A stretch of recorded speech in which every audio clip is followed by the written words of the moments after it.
All right, so we have our second guest on the show. Please give it up for lecturer Wallace Cleaves.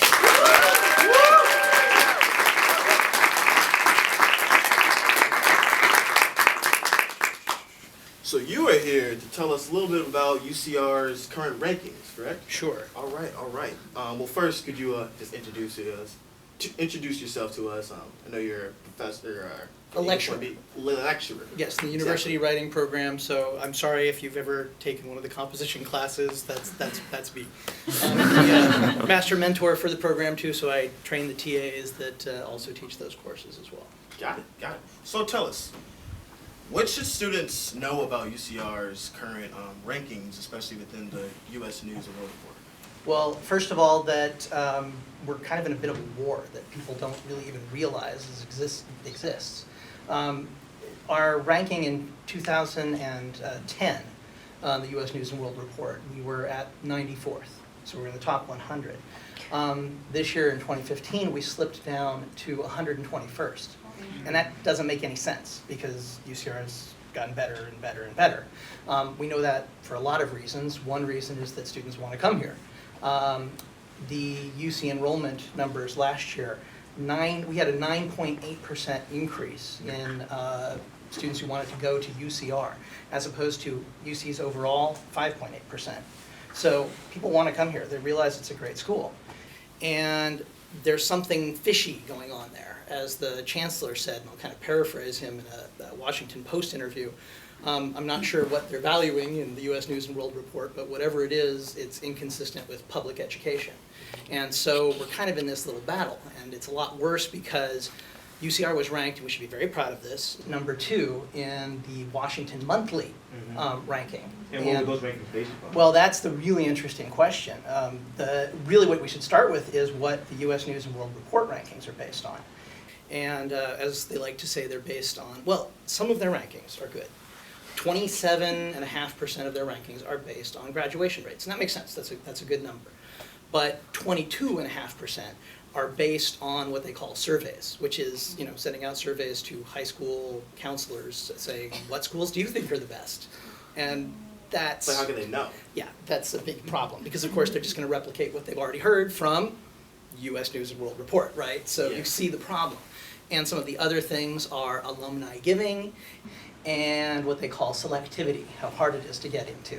Whereas other people have said fame, wealth, and exclusivity. Those don't seem like good things to base your college rankings on. It definitely doesn't benefit public institutions.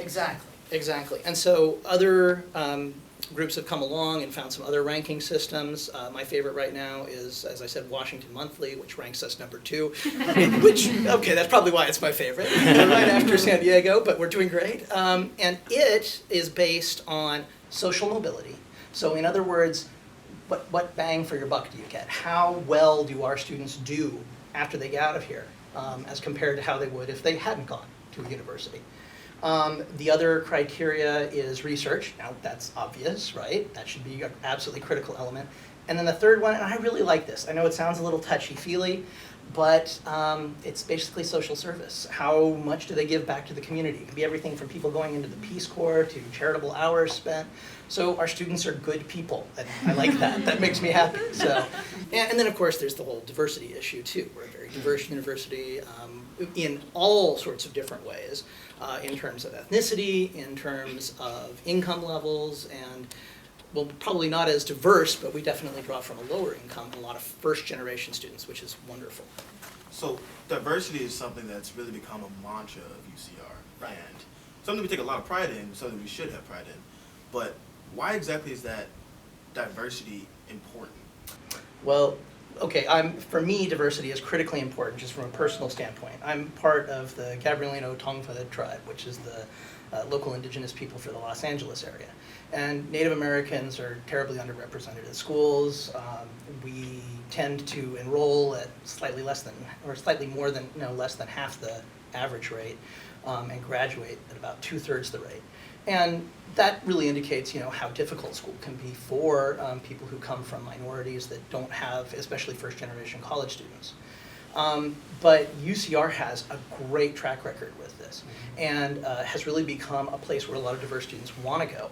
I told you the statistics that we increased by 9.8% our enrollment, but what's also really telling is African American students were up by 12.5%, Pacific Islanders by 15%, Latinos by 12%.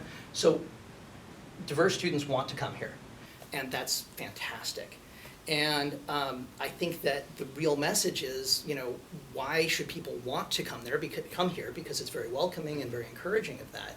But then the other part of that question is, well, what does diversity do for us? Yeah, how can that benefit a student's experience here? In all sorts of ways. I mean, obviously, if you come from a diverse background, you're going to be more comfortable if there are other students who, aren't all looking exactly the same. If your campus respects that, and we do a really good job with that here. I'm active with the Native American Students Center and some of the other organizations on campus, and we do a really good job of helping students feel like they have a community here.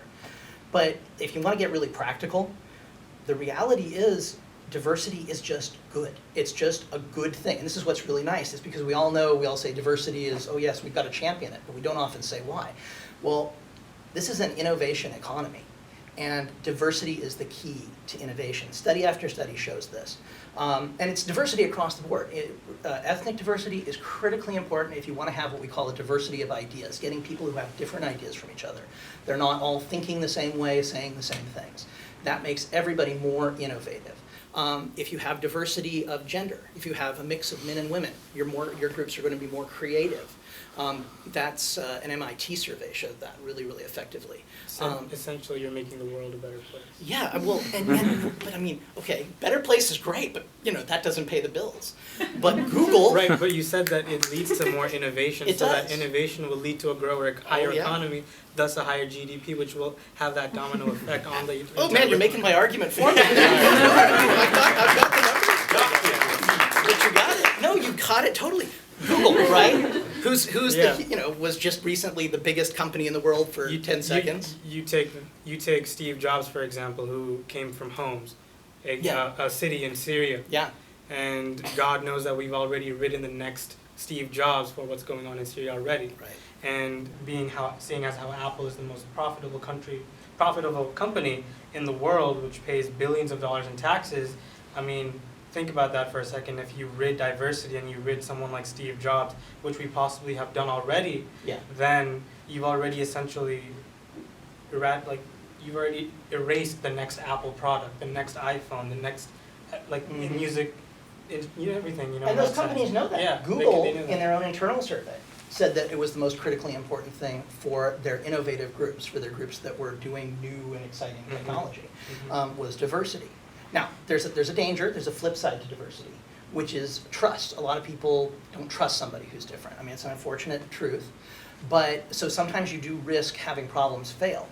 But you've got to take risks. And the rewards are so great because innovation overall is determined by the diversity of the groups that are working on it.